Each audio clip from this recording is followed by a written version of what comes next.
효과적인 비즈니스 개발을 위한 설계와 관리 방법, 도메인 주도 설계의 발표를 맡은 하나시스템의 장미영입니다. 이렇게 만나 뵙게 돼서 반갑습니다. 효과적인 비즈니스 개발이란 어떤 걸까요? 개발을 위해서 어떻게 할 수 있을까요? 효과적인 개발을 하기 위해서는 사실 개발을 하기 전에 설계를 잘해야 된다고 생각을 합니다. 그래서 오늘은 그 설계라는 방법 중에 도메인 드리븐 디자인, 도메인 주도 설계 방법에 대해서 이야기를 나눠보려고 해요. 도메인 주도 설계라는 얘기는 사실 지금 최근에 나온 얘기는 아닙니다. 도메인을 잘 분석해야 된다거나 도메인 주도 설계 방법은 예전부터 있었던 얘기인데 지금 이제 MSA, 마이크로소프트 아키텍처가 어떤 단일화된 서비스들을 제공함에 있어서 어떻게 서비스를 나눌 것인가 이런 부분들로 인해서 다시 한번 주목받는 기술이기도 합니다. 저도 그래서 이 설계 방법을 한번 도입해 보고자 최근 들어서 관심을 많이 가지게 됐는데요. 도메인 드리븐 디자인 자체의 이론은 조금 어렵더라고요. 그래서 '어떻게 하면 좀 쉽게 할 수 있을까?' 다들 이번 기회에 도메인 주도 설계에 대한 그런 주요 개념들을 좀 보고 같이 좀 시작해 볼 수 있었으면 좋겠습니다. 도메인 드리븐 디자인이란 어떤 걸까요? 도메인 드리븐 디자인은 소프트웨어 개발 접근 방법입니다. 소프트웨어 개발 접근 방법인데 구현에 치중된 개발이 아니라 사실 도메인 전문가와 소프트웨어 전문가가 협업할 수 있는, 협업을 해서 소프트웨어를 개발하는 그 부분이 가장 특징적인 거라고 볼 수가 있고요. 그러면 우리가 이제 소프트웨어를 개발해 봐야 될 텐데요. 소프트웨어를 개발하는 데 있어서 어떻게 개발하면 될까요? 소프트웨어 개발 방법은 사실 많이들 알고 계실 텐데 먼저 인제 어떤 것을 만들지에 대한 계획을 세우고 그리고 분석, 그 실제 그 소프트웨어가 요구하는 요구사항에 대한 분석, 그리고 어떻게 만들지에 대한 틀을 설계하고 그리고 그 각각에 대한 실제 기능들을 구현, 그리고 요구사항과 설계대로 잘 구현이 됐는지를 테스트하는 단계, 그리고 오픈하는 단계, 이렇게 기본적인 소프트웨어 개발 라이프 사이클로 소프트웨어를 개발을 하게 됩니다. 소프트웨어 개발을 하는 방법은 중에 워터풀 폭포수 설계법하고 애자일 방법론 이렇게 두 개의 방법이 대표적인 거라고 볼 수가 있을 텐데요.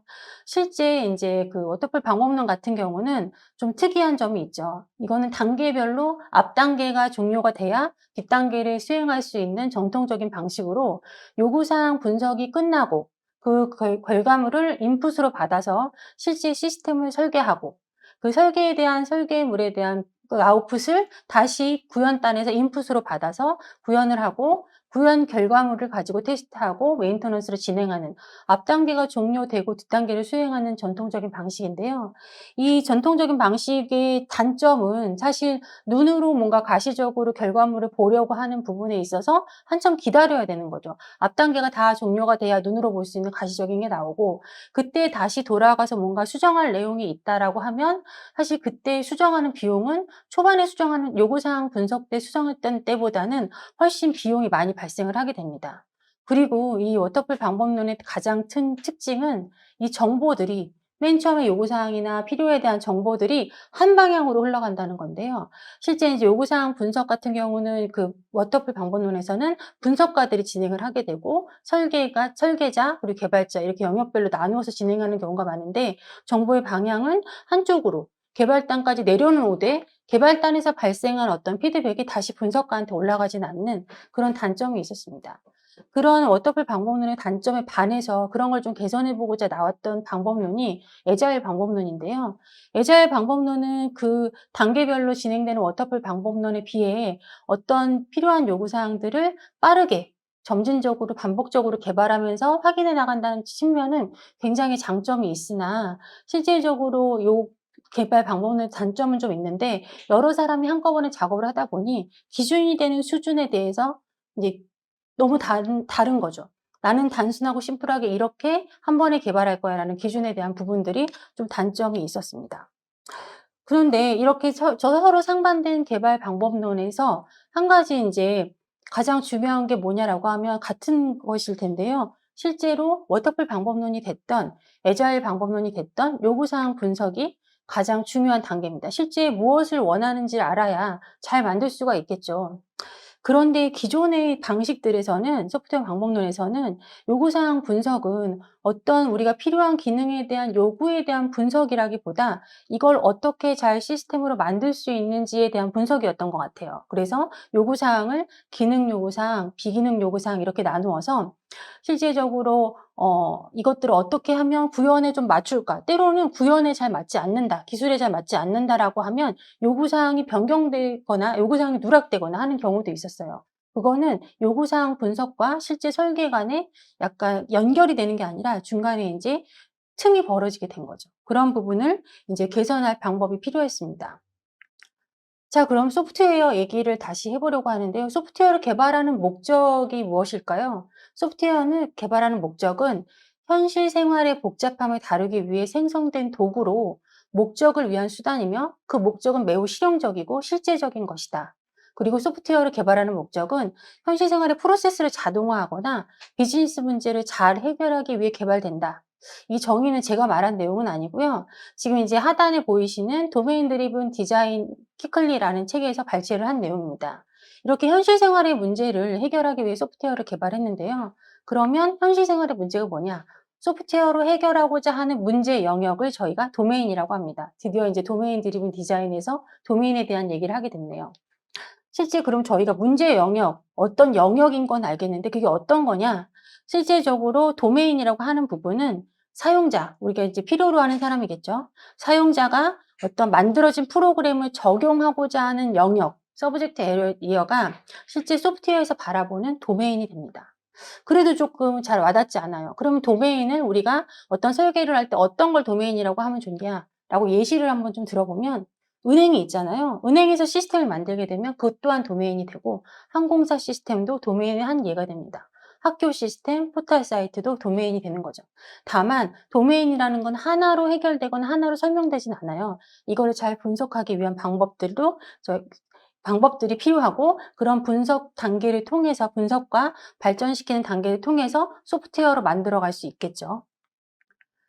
저희가 도메인과 소프트웨어에 대해서 이제 얘기를 했는데요.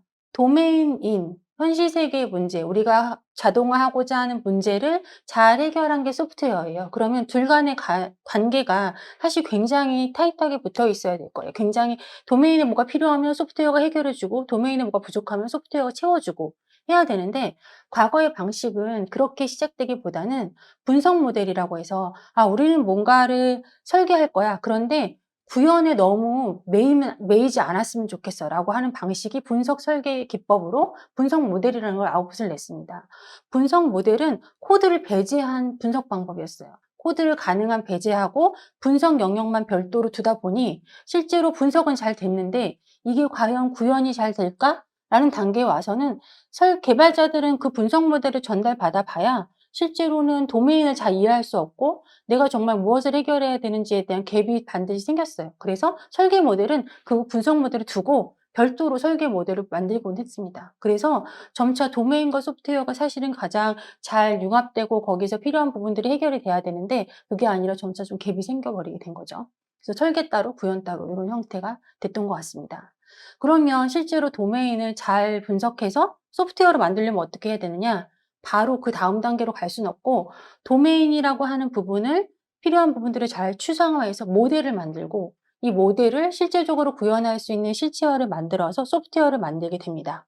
그러면 이렇게 정확하게 도메인을 이제 반영하는 모델을 만들어서 전달을 하게 되면 개발팀은 이를 가지고 개발을 할 수가 있게 되겠죠. 여기서 이제 저희가 이제 도메인 모델이라는 얘기가 됐는데 그에 대해서 설명을 좀 드려보면 대상 도메인에 대한 추상적인 표현, 지금 당장에 어떤 기능이 필요하다고 하더라도 그에 대한 내용이 아니라 추상적인 표현으로 소프트웨어를 만들기 위해서 필요한 과정을 저희가 필요하기 위해서 만들어 놓은 아웃풋을 그 모델을 만들어내는 과정을 모델링이라고 합니다. 그래서 도메인 모델이라고 하는 거는 우리가 해결하고자 하는 문제인 도메인의 개념을 어떤 것들이 필요하다. 그거에 대한 로우 레벨이 아니라 한층 상위로 올려서 추상화해서 다른 필요한 부분들에 있어서도 가능하도록 추상화한 내용을 저희가 도메인 모델이라고 합니다. 그래서 최초로 도메인을 잘 이해하기 위해서 만든 개념적인 모델을 이제 만들고 나서 실제로 이게 자체로 구현을 바로 할 수는 없잖아요. 개발을 위해서 구현 모델이 필요한데 개념 모델과 구현 모델이 별도가 아니라 모델링을 계속 해 나가면서 이 도메인을 개념 모델로 만들려고 했을 때 어떻게 수행할 수 있는지, 그런데 그 개념 모델이 구현이 될 때는 어떤 방식으로 되는지, 이 처음부터 끝까지 연결고리를 놓지 않고 가는 거죠. 그게 도메인 분석 방법입니다. 뭐 여기서 용어를 하나 더 보고 가자면 도메인 모델을 소프트웨어에서 동작할 수 있도록 나타낸 것을 도메인 오브젝트라고 합니다. 그럼 저희가 이제 다시 가장 소프트웨어를 만드는 데 중요했던 요구사항 분석을 다르게 볼 수 있을 것 같아요. 기능 요구사항이나 비기능 요구사항들을 시스템이 어떻게 구성할지부터 먼저 보는 게 아니라 먼저 정말 중시되고 잘 해 나가야 될 부분들은 도메인에 대한 이해예요.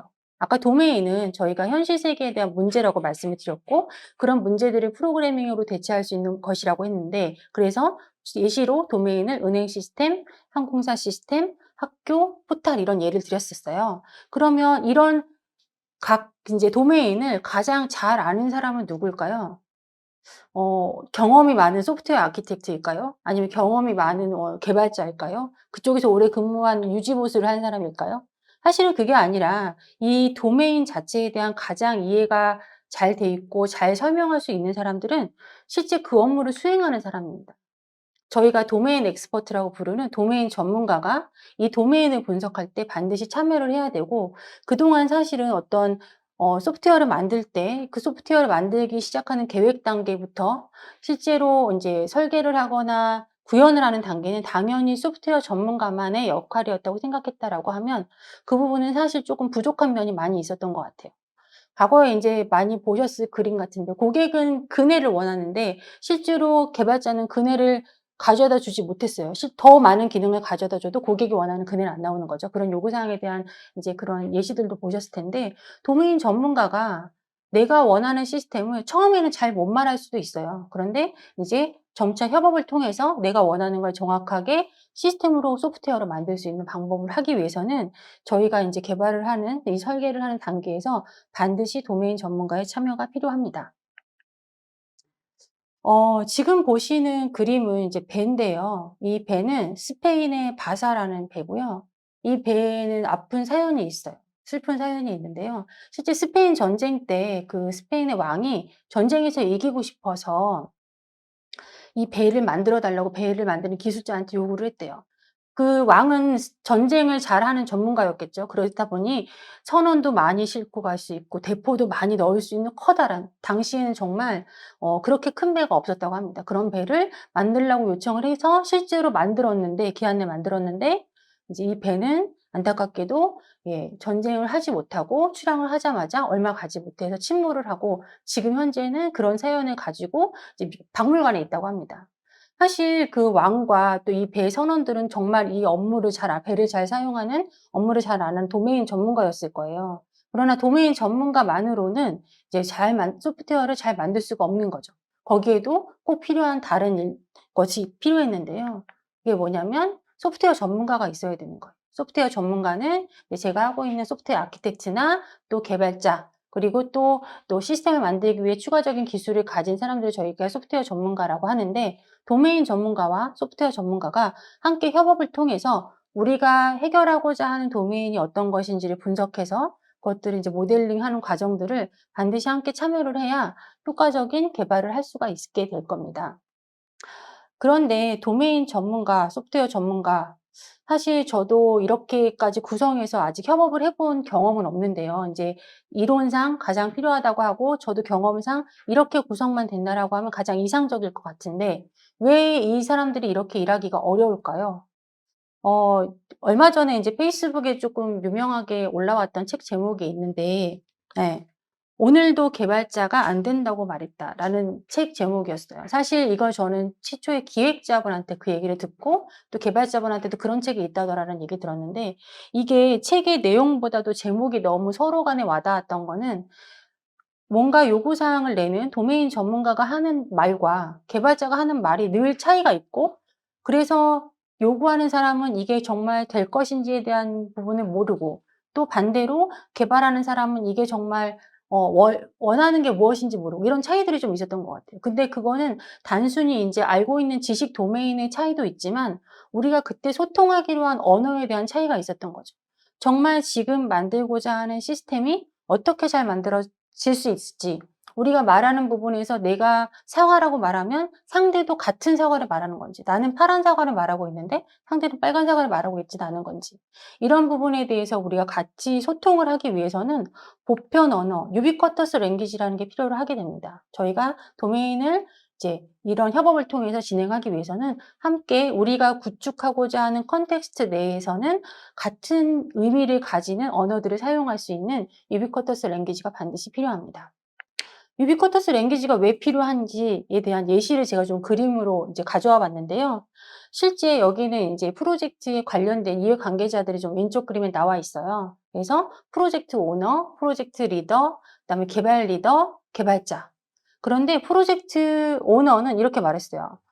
We only need 영어로 돼 있는데 어쨌든 그 빌링을 위한 어카운트가 하나가 있어야 돼, 이 프로젝트에서는. 이렇게 말했고, 그다음에 프로젝트 리더는 좀 다르게 말했어요. 그 실제로 인제 프로젝트 오너는 우리 어카운트가 하나 필요해."라고 말했고, 그다음에 프로젝트 리더는 어 "하나의 빌딩 어카운트만 한 번에 만들어."라고 인제 말했어요. "크리에이션 해라." 그다음에 실제 개발 리더는 create billing account as a static singleton. 이 지금 시스템 위에 스태틱하고 싱글턴으로 한 번에 하나만 만들어. 그래야 어카운트라는 객체가 서로 간에 사용을 할 때 간섭을 받지 않고 잘 사용을 할 수 있을 거야. 간섭을 받진 않겠네요. 싱글턴으로 했으니까. "하나만 객체를 띄워서 사용을 해라." 라는 방식으로 전달을 한 거죠. 다행히 지금은 큰 차이 없이 넘어온 것 같아요. 근데 저 서 있는 모습 또한 오해를 불러일으키기 좋죠. 뒤에서 인제 말을 하면 다른 소리로 맨 앞사람한테 전달을 하게 되는 게임도 있죠. 그렇게 됐을 때 정말 제대로 된 말이 전달이 될 건가? 그리고 같은 단어가 어떻게 다르게 쓰일 수 있는 건가를 잘 보여주는 예시인데요. 오른쪽의 예시를 보시면 실제로 여기도 커스터머라는 말이 딜리버리라는 바운디드 컨텍스트 안에서 쓰일 때와 파이낸스라는 바운더리 컨텍스트 안에 쓰일 때는 역할이 매우 다릅니다. 그래서 저희가 실제 유비쿼터스 랭귀지를 우리가 필요로 하는 시스템 안에서 어떻게 소통할 수 있는지를 정하는 게 매우 중요한 일입니다. 그러면 도메인 드리븐 디자인에 대해서 이제 좀 정리를 해 보려고 하는데요. 우리가 실제적으로 도메인 드리븐 디자인에 대한 목적은 어 그 모델이 그 가치를 잊지 않고 소프트웨어 개발에 잘 기여할 수 있어야 돼요. 모델은 뭐냐면 도메인을 추상화한 내용이었죠. 소프트웨어 개발에 기여할 수 있도록 도메인을 잘 표현한 모델을 만들고, 개발을 하는 내내 그 모델이 변질되지 않도록, 영향을 받지 않고 변화를 반영할 수 있도록 해야 됩니다. 그러기 위해서는 두 가지의 원칙을 이제 요약으로 할 수가 있는데요. 서로 간에 소통할 수 있는 약속된 유비쿼터스 랭귀지가 반드시 필요하고, 또 모델 드리븐 디자인, 모델 주도적인 설계를 할 수 있는 방법이 인제 필요합니다. 여기서 인제 저희가 인제 모델 주도 설계 방법을 어떻게 할 수가 있느냐. 모델 주도 설계에서 모델 주도 설계를 하기 위해서 사용되는 패턴들인데요.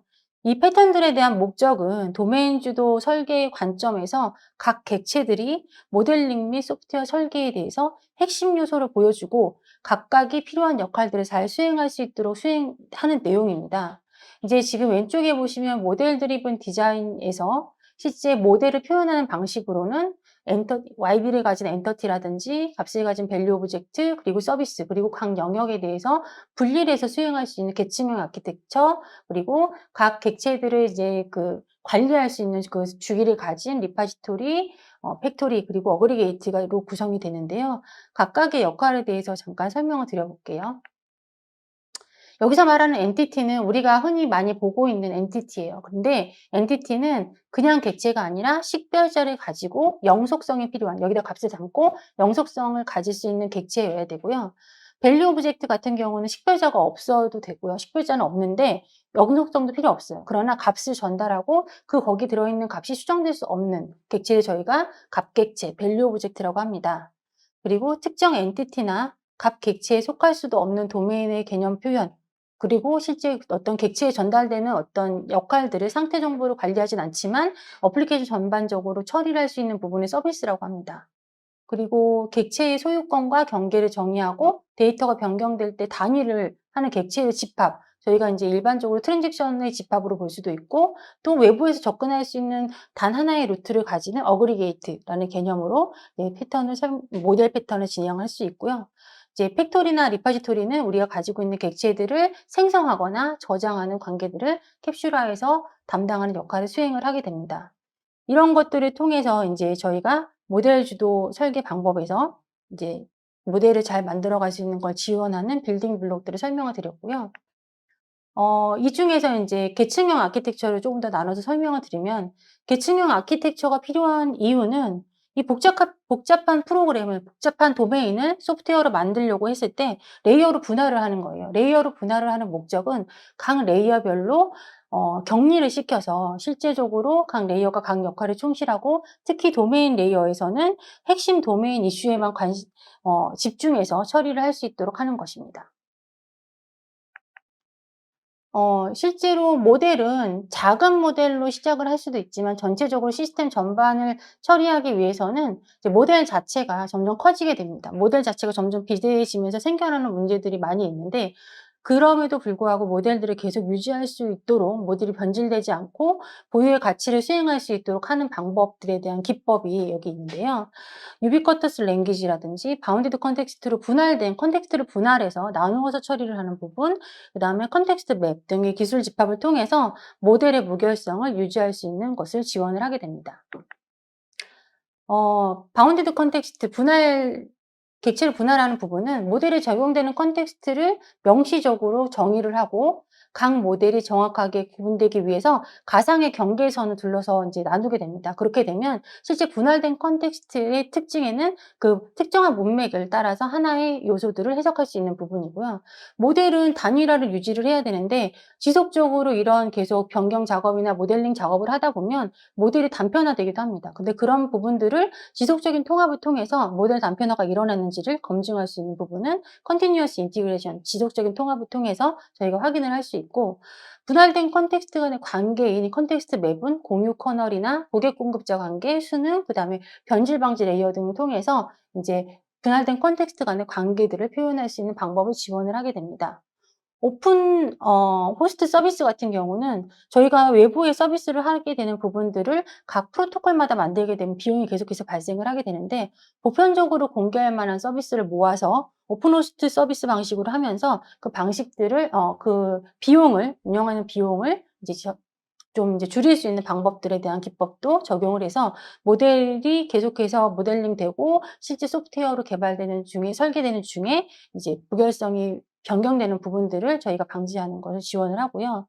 전체적으로 계속해서 이렇게 모델링을 할 때 저희가 잊지 말아야 되는 부분이 있어요. 사실 그런 방법들을 계속 진행하는 걸 저희가 리팩토링 방식으로 진행을 하게 되는데 리팩토링을 하게 되면 코드 리팩토링만 수행이 되는 게 아닙니다. 실질적으로 구현되는 모습에 대해서 그쪽에 문제가 있는지에 대한 부분을 보는 리팩토링도 수행이 되지만 모델이 잘 돼 있는지, 모델에 부족한 부분은 없는지, 원래 모델이 표현하기로 한 도메인의 핵심 개념을 잘 드러내고 있는지, 또 그런 언어들이 표현하기 부족함은 없는지, 또 분명하지 못한 설계 영역이 있다라고 하면 지금 다시 수행하는 비용이 구현 후에 수행하는 비용보다 훨씬 적게 들겠죠. 지금 다시 분명하지 못한 곳, 혹시나 놓치고 간 곳, 그렇고 가장 저희가 좀 이슈가 되는 지금 이 모델이 과연 하나의 모델로 구현되는 게 맞는가, 아니면 분할을 해서 별도로 처리하는 게 맞는가, 비대해지게 된 영역이 있다라고 하면 이제 별도로 구분할 수 있는지를 다시 의심하고 다시 이제 정렬을 하고 리파인할 수 있는 걸로 진행을 하게 됩니다.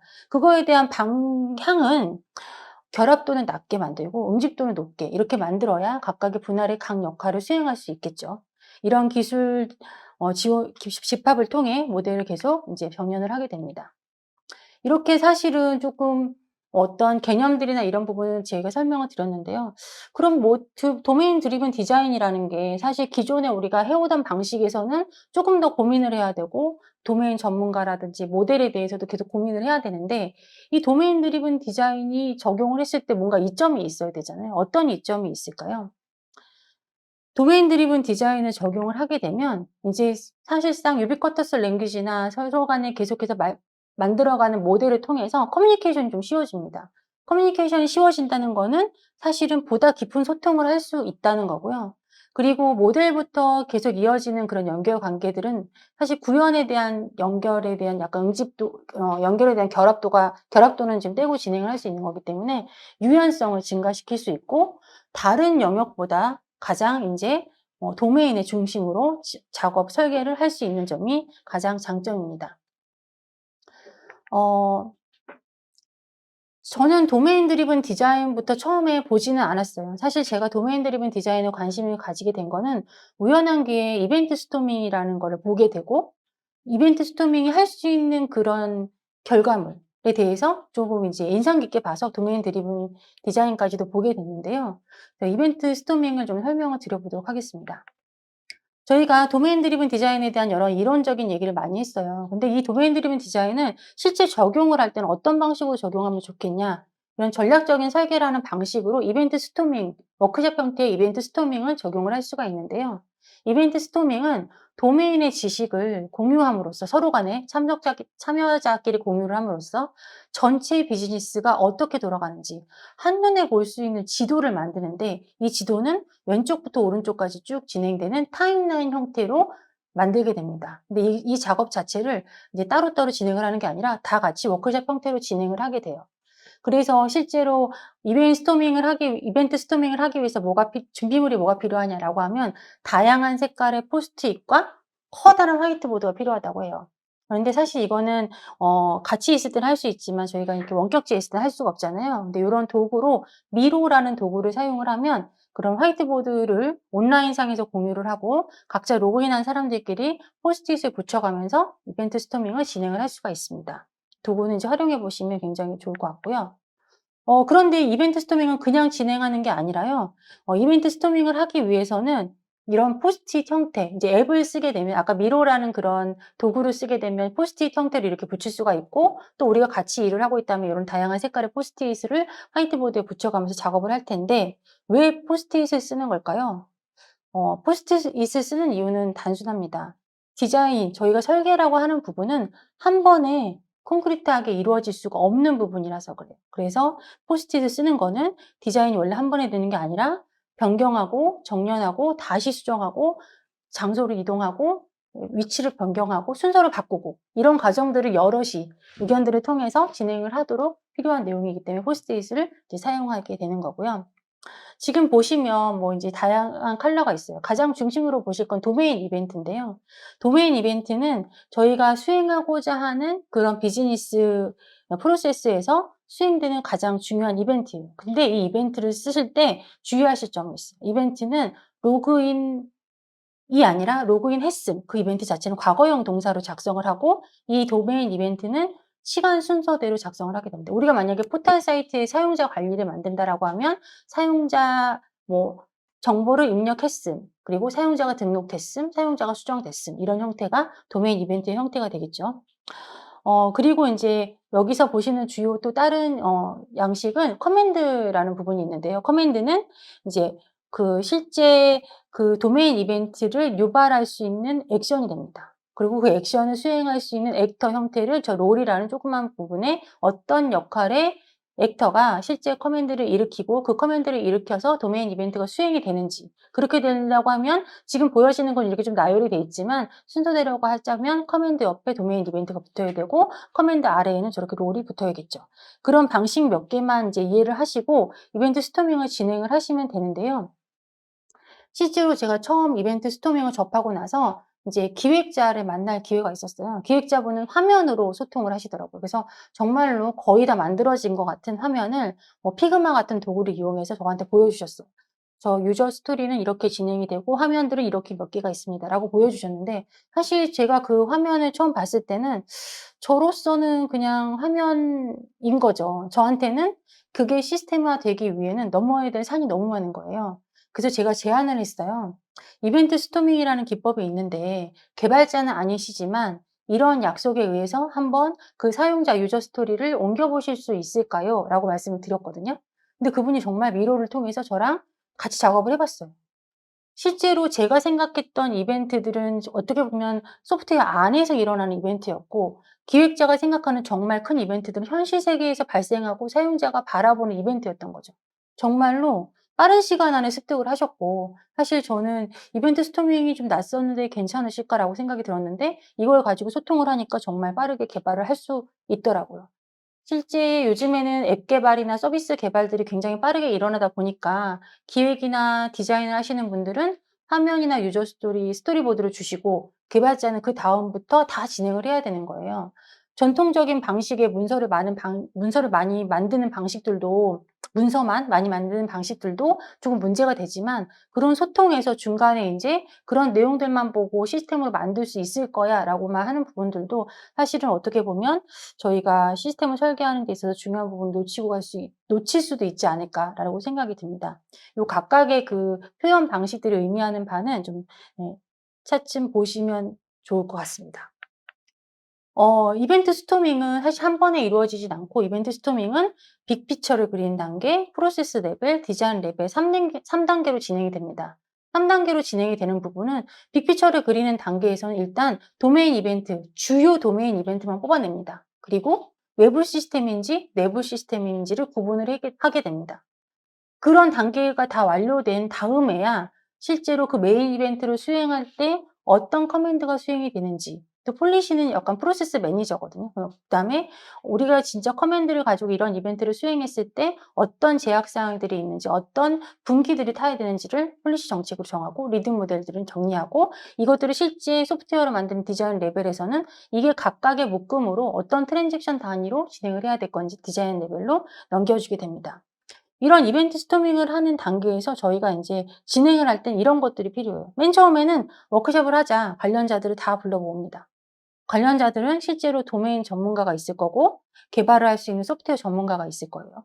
그리고 가장 또 중요한 부분은 인제 준비를 할 때 이걸 진행할 수 있는 모더레이터가 필요해요. 모더레이터가 이걸 중재하고 진행할 수 있는 모더레이터가 필요하고, 그다음에 여러 색깔의 아까 저희가 표현하기로 한 아까 보여준 것 외에 "우리는 이거는 반드시 표현해야 돼." 저도 경험했을 때 실제로 어떤 아이콘을 사용하기도 했는데 "요건 반드시 표현해야 돼."라는 부분을 약속을 한다라고 하면, 그 약속된 표현 방식으로 인제 뭐 미로가 됐든 화이트보드가 됐든 그런 곳에 그려서 서로 할 수가 있겠죠. 그렇게 돼서 단계 두 번째는 이제 여기서 보였던 키 도메인, 도메인 이벤트를 뽑게 되고, 이 도메인 이벤트들을 좀 더 깊이 계속 설계해 나가는 과정을 거치게 되는 부분이 이벤트 스토밍이 됩니다. 이벤트 스토밍이 사실 가장 이제 주요한 효과를 볼 수 있는 부분은 어떤 서비스를 나눌 수 있는 부분에 대한 경계점인 것 같아요. 실제로 저희가 마이크로 서비스 아키텍처의 마이크로 서비스 단위를 어떻게 구분할 거냐라는 부분도 있지만, 또 하나는 인제 더 앞서서 인제 과거에 저희가 설계를 할 때는 유즈 케이스로 나누고, 유즈 케이스 각자를 실제로 인제 뭐 자바라고 하면 클래스를 그릴 수 있도록 클래스 다이어그램을 그리고, 클래스 간의 관계를 가지고 컨텍스트 다이어그램, 그리고 시퀀스 다이어그램을 그리는 형태로 설계를 진행을 해 왔는데, 실제 그렇게 진행을 했을 때 가장 저희가 정답이 없는 부분 중에 하나는 '이 유즈 케이스의 단위는 합당한가?' 메소드가 10 개가 넘으면 나누는 게 좋다고 했는데 이 한 메소드는 굉장히 라이트한데 요번에 그렇게 하는 게 맞는가? 5 개라고 했을 때 과연 이게 그 10 개짜리랑 비중이 맞는가? 이런 부분들을 저희가 정할 수 없는데, 이벤트 스토밍은 이런 이벤트를 도출하고 나서 각자를 이런 레벨로 진행을 하다 보면 정말 우리가 그 단위들에 대해서 뭐 가중치나 이런 부분들이 협의나 이런 단계들을 거치면서 자연스럽게 도출이 됩니다.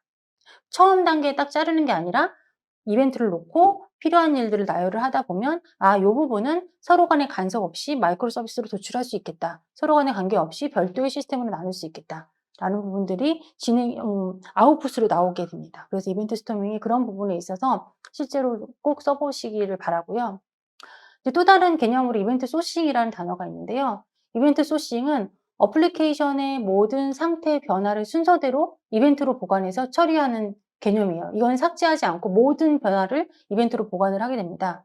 이벤트는 시간 순으로 기록이 되고 각 서비스는 자기한테 필요한 이벤트만 최신 상태로 유지하면 돼요. 그래서 이벤트 소싱 자체를 구현하거나 쓰는 부분은 좋은데, 이벤트 소싱으로 저장된 어떤 내용들을 사실 저희가 도출하거나 이렇게 할 때는 어떻게 어 작업을 해야 되냐. 그거를 해결하는 방법 중에 하나로 CQRS, Command Query Responsibility Segregation 이라는 부분이 있는데요. 이 부분은 뭐냐면 사실 해석 그대로 보면 명령하고 조회에 대한 책임을 나눈다.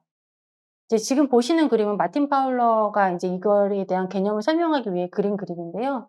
좌측에 보시면 실제로 이제 모든 실제 그 처리를 할 수 있는 하나의 도메인에 처리를 할 수 있는 부분은 하나로 표현이 돼 있어요.